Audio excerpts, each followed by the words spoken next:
I was sitting in the dim light of my desk lamp, staring at something that made my stomach drop. What I was watching felt like it ripped the floor out from under me. There on the screen, plain as day, was a woman with short, curly blonde hair, exactly how my wife, Ella, has always worn hers. She was smiling, really smiling, walking into a room with some tall, younger guy who looked like he came straight out of a fitness magazine. The guy was lean, muscular, and at least a head taller than me. Right away, the two of them had this electric chemistry. I watched in disbelief as he took off his shirt, and before long, Ella followed suit. She was wearing that same expensive lingerie I remembered from our 25th anniversary, the one I had picked out, the one she wore the night I planned everything down to the last detail. Dinner, music, a hotel room, and her in that outfit. It had been perfect, or so I thought. Now, watching her with someone else, that memory felt dirty, like it didn't belong to me anymore. As the video played on, Ella looked like a version of herself I'd never seen before, bold, wild, completely lost in the moment.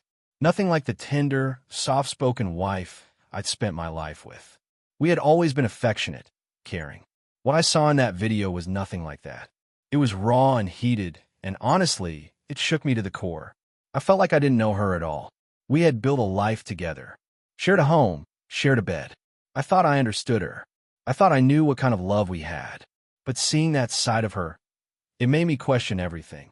And I hated that I was starting to realize our marriage might have been built on something more fragile than I ever imagined. Just as I sat there, trying to process what I had seen, my phone buzzed. A text from Ella. I paused the video and looked down at the screen. She was asking what I wanted for dinner. I typed back, nothing special. See you when you get home. I wanted to add love you like I always did, but I couldn't bring myself to do it. Not after what I'd just seen. She replied right away. Okay, see you at home. Love you, baby. I read it out loud in a bitter tone and shook my head. She would be home in about an hour. Ella, now 52, worked over at the local community college in the admissions department. She took that job after leaving her old gig as a secretary. She usually got home later than I did, unless I was stuck working late. I am 55 and have been working as a financial analyst for more than 12 years. It is a demanding job. I deal with high-income clients, people who are constantly worried about their investments and financial futures. So my days are packed with pressure. The thing is, my job sometimes means traveling, and that is how I ended up finding out something wasn't right. A few months ago, I had a short business trip to a nearby city. Usually I fly, but this time I decided to drive. On the way back, I got a random urge to stop by the old cabin we own. It is tucked away in the hills, about 45 minutes from home. It is a one-bedroom place, simple and rustic, with just the basics: electricity, a well for water, a little propane stove, and a fireplace. It used to belong to Ella's parents. After her mom passed, it became ours. But honestly, we had only stayed there 3 times in the past 10 years. The last time was 2 years ago, a quiet weekend, just the two of us. Since then, the place had just been sitting empty. I had been thinking about selling it. It is not worth much, but it sits on a scenic little patch of land by a lake, surrounded by a few other cabins that were built by an old farmer years ago. When I pulled up to the cabin that day, something felt off. We always kept the key under a rock in the garden. I grabbed it, went inside, and started looking around. The power worked, the well still pumped water. But the little things gave it away. The shower curtain was slightly pulled aside, not like how we left it. There were faint soap marks around the sink I distinctly remember scrubbing before we left. The kitchen chairs weren't where we left them, either. Even the bedroom had small changes. Outside, there were old tire tracks in the dirt driveway. Too faded to make out, but definitely not ours. Everything was just a little off. Nothing broken, nothing stolen. No signs of a break-in.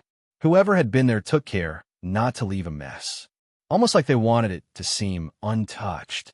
But I'm a details guy, and I notice things most people miss. I stood there, quietly wondering, had Ella been here without me? It seemed far-fetched, but it was starting to feel like the only explanation. I could not picture a random squatter being so careful and respectful. It was almost too neat. I did not bring it up to Ella when I got home. At that point, I didn't want to seem paranoid. I had trusted her for over 2 decades. but something about it kept gnawing at me. That video, though, that changed everything. After that strange visit to the cabin, I decided to take things up a notch. I went out and bought a set of high-end security cameras. They were the kind you could hide easily. One went on the porch, another in the living room with a view of the kitchen, and the last one I installed in the bedroom, facing the bathroom door, just in case it got left open. I did not tell Ella a word about it. Every week after that, I would make a quiet trip up to the cabin to review the footage. The round trip took about 2 hours, and with Ella usually busy shopping, catching up with friends, or spending time at that fancy wellness spa she had joined last year, she never suspected a thing. For the first 2 trips, the cameras did not catch anything unusual. I was starting to feel like maybe I was just being paranoid. But then came my 3rd visit. That day, I downloaded the latest footage and sat down at the kitchen table to go through it. And what I saw confirmed every dark suspicion I had. There she was, Ella, stepping out of a flashy sports car with a man much younger than her. They were laughing like they were in love. He was tall, muscular, smooth, everything I was not. She grabbed his hand as they walked toward the cabin. When they got to the door, she pulled the key from its hiding spot under the garden rock and let them both inside. Once the door closed, they started kissing like teenagers sneaking around behind their parents' backs. That was it. Concrete proof. It hit me like a hammer. My wife, the woman I trusted with my life, was cheating. I felt sick, not just emotionally wrecked, but physically nauseous. I didn't throw up, but I sat there, stunned, barely able to think straight. Eventually, I pulled myself together enough to tidy the place back up, just like it was, so she would not suspect I had been there. I checked the cameras and made sure they were still working before heading back home, heart heavy and mind spinning. All kinds of thoughts were running through me on the drive back. Part of me wanted to confront her, right then and there blow it all up. But another part of me remembered what my father always used to say, think before you act, especially when you're angry. Still, he never had to deal with something like this. I was crushed. Just hours ago, I believed Ella loved me the way I loved her. We used to talk about loyalty all the time, about how cheating was a line we'd never cross. Clearly, I was wrong. That night, I just needed answers. Was this the only time? The way she acted in that video, confident, eager, like she had done it before, made me think this was far from her first time. There was no audio, so I had no clue what they were saying. Maybe it was a long-term thing. Maybe it was a spur-of-the-moment bad choice. But either way, the damage was done. The pain ran deeper because I still loved her. As mad as I was, I still wanted the woman I thought she was. That made it even harder to accept. And another thought haunted me. If I walked away, who would I even be with after this? I am 55 years old, not exactly in peak shape, not wealthy by any stretch.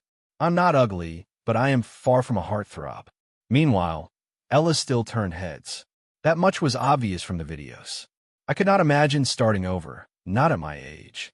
And the idea of trying to compete with a guy like that young stud from the cabin? Forget it. When I finally got home, she wasn't there. Left a note saying she went shopping and would be back by dinner. I crumpled that note in my fist and tossed it. Shopping, huh? Or maybe with her gym buddy again. It had been over a month since I first saw that video, and since then, I had caught her on camera twice more, with the same guy. The last one had them tangled up on our cabin sofa, like it was some romantic getaway. Back when I first found out, I tried to stay cool, but inside I was boiling. I paid close attention to everything she did, where she went, how she dressed, even how she talked. I didn't hire a private eye. I kept it quiet and handled it myself. I installed a GPS tracker in her car and started watching her movements. On paper, everything looked normal. A few errands, the spa, visits with friends. But that spa, that became the red flag. I took time off work just to follow her. I noticed how much time she was spending at the health club. It was not just working out. It was something more. So one day, I tailed her there. Got there early and waited. Watched through the big front windows as she walked in, all smiles. She started chatting with a young guy. Strong build, short dark hair. He looked like the guy from the video. I snapped a few pictures from a distance. Watched them laugh and talk. She even touched his arm. When she left, he walked her to the car and kissed her on the cheek like it was a routine. I got home and searched his name, Elia Hartman. 28 years old. personal trainer. Everything started making sense. Over the next few days, I watched him more closely. He was definitely close with Ella, always extra attentive during her sessions, walking her to her car afterward. He seemed like a flirt in general, but he and Ella had something going on. That was obvious. Using the cabin made sense. Our nosy neighbors would have caught on if she brought him to the house. Hotels leave trails, but the cabin? Remote, hidden, and until recently, I never even thought to check on it. It was the perfect spot for their little secret. If I had not taken that detour after my trip, I still wouldn't know. Even with all the proof, I waited. I did not explode or say anything. I knew I needed to be smart, especially when it came to money. If this ended in divorce, I had to make sure she didn't walk away with half of everything. As angry as I was, I kept my mouth shut and started getting my ducks in a row. When I heard her car pull into the garage that night, I felt my stomach twist. What used to be a comforting sound now filled me with dread. She came in wearing her usual professional outfit, looking sharp, her hair done up just right. "Hey, sweetheart," she said, walking in with grocery bags. "How's it going?" "Fine," I muttered, putting on a fake smile. "Got steaks," she said. "Want to fire up the grill while I toss a salad together?" "Sure." Outside, flipping steaks, I stared off into the trees, trying not to picture the last video. Trying not to think of her and Elliot on that couch. Trying not to imagine the lies she told herself so she could come home to me with a smile like nothing had happened. At dinner, it was like a bad play. The small talk was hollow, like we were reading from script. She picked at her food, glancing at me like she was trying to see if I knew. I kept my expression flat. I had to. Any slip-up and the game would be over before I was ready. She still acted like everything was fine, initiating sex again, acting sweet. I used to think it was guilt, but now I figured she probably felt nothing at all. She had gotten good at lying, and I had gotten good at pretending not to see it. And that night, like so many others lately, we ate in silence. After dinner, I figured I'd settle in on the couch and flip through the channels, hoping to clear my head. I should have known better. Ella followed close behind, glass of wine in hand, and parked herself right next to me like it was date night or something. During a commercial break, she looked over with this weird kind of smile. "You all right, Luke?" she asked, her voice too sweet to be natural. My gut twisted. It felt like she was fishing for something. I forced a grin. "Yeah, I'm just peachy." "You sure?" she asked, rubbing my arm lightly. "You seem a little wound up today. Something go wrong at work?" I swallowed hard. "Nah, all good." But I could feel the dam inside me ready to break. The tension in my jaw, the weight in my chest, I was barely keeping it together. "Why'd you ask me that?" I said, trying to keep my eyes locked on the television. She leaned in closer, voice soft, hand still on my arm. "Maybe we need a little." "It's time," she said with a teasing giggle. "It's been a while, you know." My throat tightened. "Really?" I croaked. She smiled and laughed again, like she was trying to act playful. "I miss you, honey. I've started wondering if maybe you're just not that into me anymore." Her words stung. And even though we both knew something was off, we were still dancing around it, pretending everything was normal. My laugh came out forced and awkward. "Oh, I'm into you," I muttered, but it didn't sound convincing. We sat in that weird silence for a while, both pretending to watch the screen, neither of us really paying attention. Her flirting used to feel natural. Now it just felt empty. I used to crave her touch. I used to hang on her hints, those soft smiles, little gestures, or the way she'd sit on my lap just to be close. They used to be enough to send us off to the bedroom. But now, things were different. Knowing what I knew, seeing what I had seen, I could not bring myself to be close to her. The images were burned into my mind. Her with that younger man, hungry for him, wild in ways I had never experienced with her. It shattered the confidence I once had in our connection. How could I ever measure up to that? Over the last month, I had been doing my best to shut it all down. When she'd flirt, I played dumb. When she got close in bed, I rolled over and pretended to fall asleep. I just couldn't go through the motions anymore. We used to have a decent sex life. Maybe not wild, but it was ours. Now I questioned every moment of it. Had she ever really enjoyed it? Or was it all just her playing a part? That night, she leaned in again, her voice like a whisper. I was thinking, maybe we could turn early tonight. "You tired?" I asked, keeping my voice neutral. She gave a giggle and nudged my arm. No, not really. But maybe we could, head to bed. Together. My heart thudded. Sweat gathered at my temples. I might stay up a bit longer, I said, calm as I could. You go on ahead. She let out a sigh, clearly let down. I could smell her perfume, warm and familiar, and her soft curls brushed my shoulder. It was everything I used to love. But all I could think about was her moaning in someone else's arms. She turned back to the television, quiet now. I could feel her pride stinging. She tried to stretch and yawn in that way women do when they want to be noticed, showing off her figure like it was an invitation. I did not bite. Eventually, she said, "Guess I'm tired after all. I'll head up. You coming?" "Soon," I replied. "Just wake me if I don't come up. Might fall asleep out here." She lingered for a second, then walked to the bedroom. I waited 3 hours before joining her, making sure she was fully asleep before I slipped under the covers. I couldn't sleep much myself, even though I was dead tired. The next morning, I woke early and changed clothes in the guest room. I refused to let myself share that space with her anymore, not after what she had done. We used to have something real, or so I thought. But now, I was just a roommate who paid the bills and pretended everything was fine. And I wasn't pretending very well. Ella noticed. I stopped initiating affection, flinched when she touched me, barely made conversation at dinner. When she hugged me, I stiffened. The warm, easy vibe we used to have had vanished. She tried to talk. I deflected, or ignored her altogether. One night, she tried again to seduce me, putting on that old smile, speaking in that soft voice. I didn't react. She started to wonder if I knew something. But then she shook it off. We had been careful. No texts, no phone calls. Just quiet meetings at the cabin. Our friends had no clue. As far as anyone knew, she and that boy Elliot were just trainer and client. He was young, handsome, and had a way of making her feel like the center of the universe.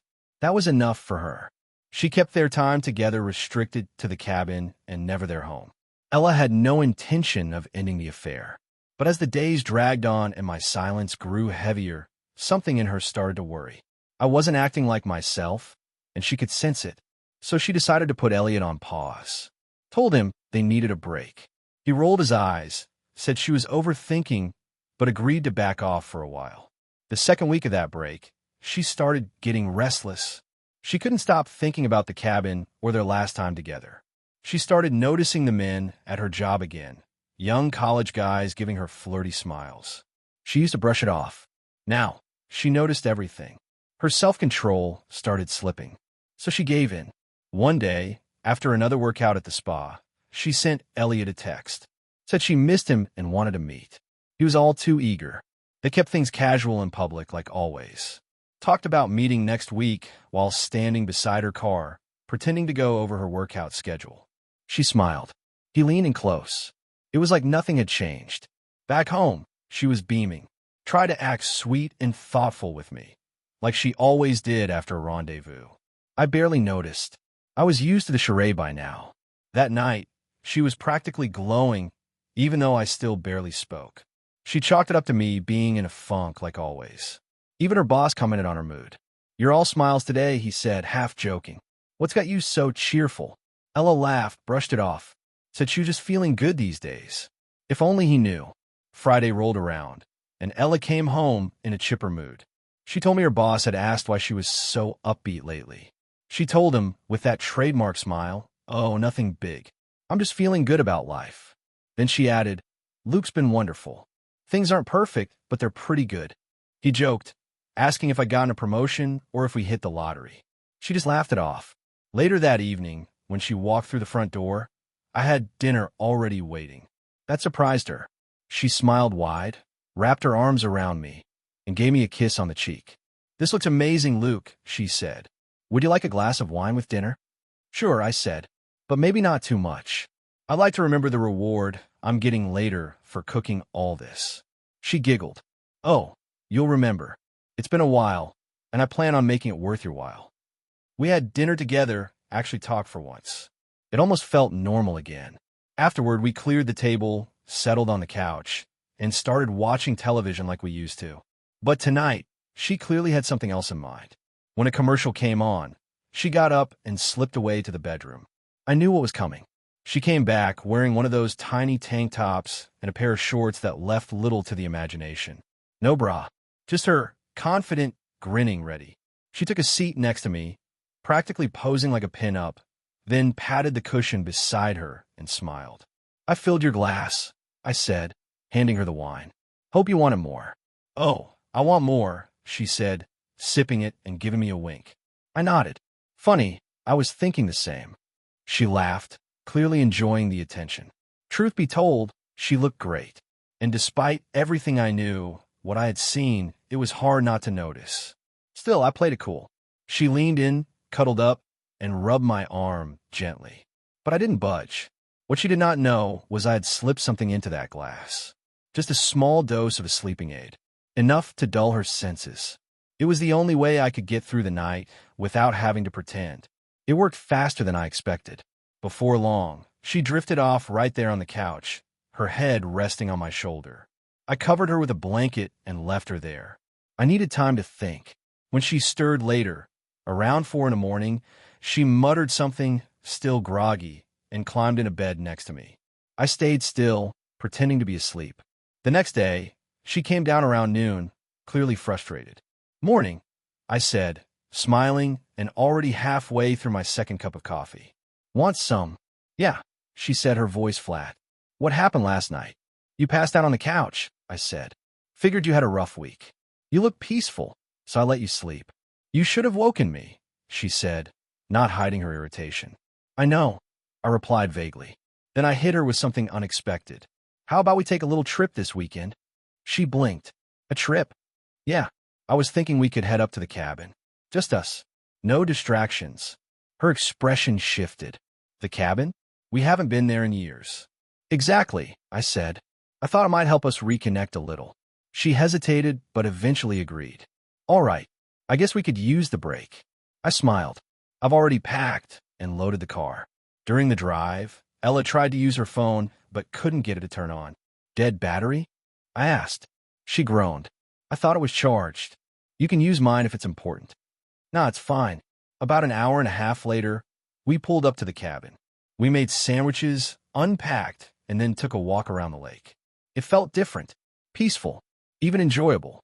I pointed out the old spots we used to visit, held her hand, caught her when she stumbled on a loose rock. It was the most affectionate we'd been in years. And she ate it up. Back at the cabin, she surprised me by kissing me first. We shared wine, played some music, and laughed over stories from when we were younger. I watched her closely. She was completely unaware of the storm brewing beneath the surface. Later that night, we lay in bed together. It was soft, tender, and slow. She whispered, "It's been so long. Please, Luke, I want you." I played along. She was eager, craving closeness, and for the first time in a long time, I let her feel like I was giving it back. But all the while, I could not stop thinking about her lover. About Elliot.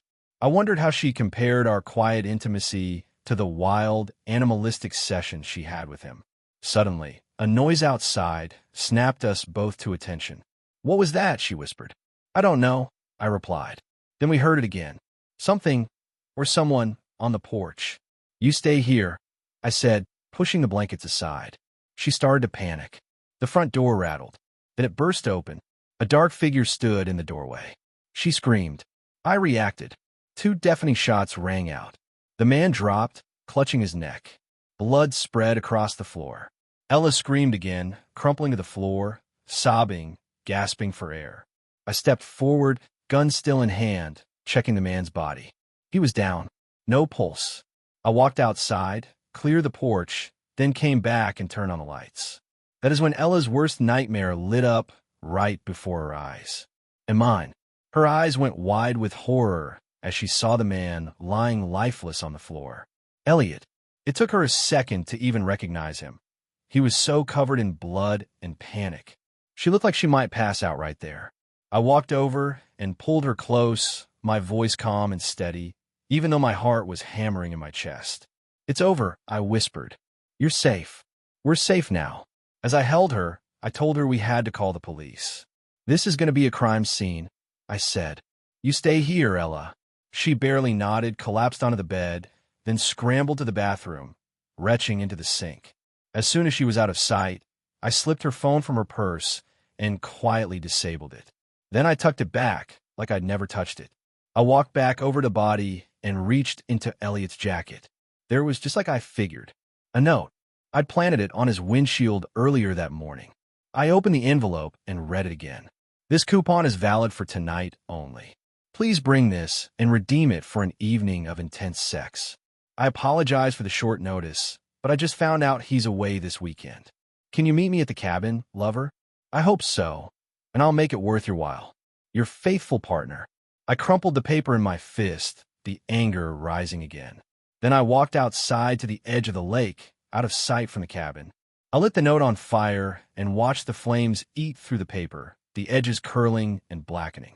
Once it was ash, I ground it between two rocks and kicked some leaves over it. No one would ever find it. I took a breath, steadying myself. I knew this could happen when I left that note. I didn't expect it to end like this, but I had accepted it might. Still, nothing prepares you for the feeling of taking a life. Once I felt calm enough, I called 911. I had already wiped the cameras and hidden the footage. Nobody knew I'd been watching her for weeks. Nobody knew what I had planned. When the cops arrived, I met them at the driveway. Calm, collected. I told them I'd shot the guy after he broke in. They took my gun, bagged it for evidence. Ella backed me up, at least at first. But when the officers asked how the guy got in, she froze. They asked about the key under the rock. I told them I knew it was there, but not that she'd been using it for her little romantic getaways. Then they questioned her alone, and that's when she broke. The guilt, the shock, whatever it was, she cracked. Spilled everything about the affair right there in the station. Through sobs and hiccups, she admitted to sneaking around with Elliot. Said she never expected it to end this way. I sat there playing dumb. What? With who? Why would she do this to me? The cops didn't completely buy it, but they had no hard evidence. The guy came in uninvited. He had a key. Yeah, but there was no proof I knew who he was. It was late, it was dark, and it looked like a home invasion. With no witnesses, it was just me, Ella, and a dead man. The law would be on my side. They let us both go the next day. I drove her home on Sunday. She was shattered, crying, apologizing, going on about how she never meant for any of it to happen. I told her to stop. I already knew. I had known for weeks. But I let her confess everything, just so she could hear herself say it. By Monday, I went back to work. She stayed home. A neighbor popped by to check on her. She was falling apart. That Thursday, I handed her the divorce papers. She was crushed. Between losing Elliot and now me, she was unraveling. I even took her to the ER that night because she couldn't stop sobbing and hyperventilating. She clung to me, begged me not to leave her. What am I supposed to do now? She cried. I looked her dead in the eye. I don't know. You're not my problem anymore. We're done. And then, because I couldn't help myself, I twisted the knife.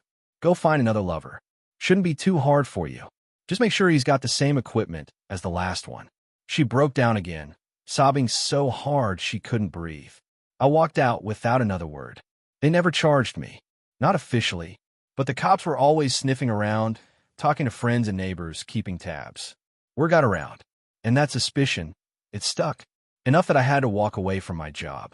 My reputation was too stained. I landed another gig a few months later. Kept my money. Sold a house and the cabin.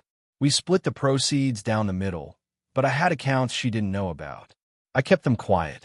Her lawyer kept poking around, but nothing came of it. Life after that, it moved on. I started working out. Dropped weight. Tightened up. People noticed. I even got back out there, dating casually. Mostly older women. I wasn't looking for love, just some company. Funny thing, I wasn't as lonely as I expected to be. Ella, on the other hand, didn't bounce back. She spiraled. The depression hit hard. She stopped working out, gained weight, disappeared from the spa entirely. Therapy, antidepressants, the whole 9 yards. Her daughter eventually stepped in, got her some medical care. Word got back to me that Ella was planning to move. Too much gossip in town. Too many people who knew. As for me, I kept my head down, moved forward. I made peace with what happened, even if it still wakes me up some nights. Sometimes I sit on my porch with a glass of bourbon, staring at the horizon, wondering what my life might have looked like if I hadn't walked into that cabin that one random afternoon. Then I take another sip, and I let it go.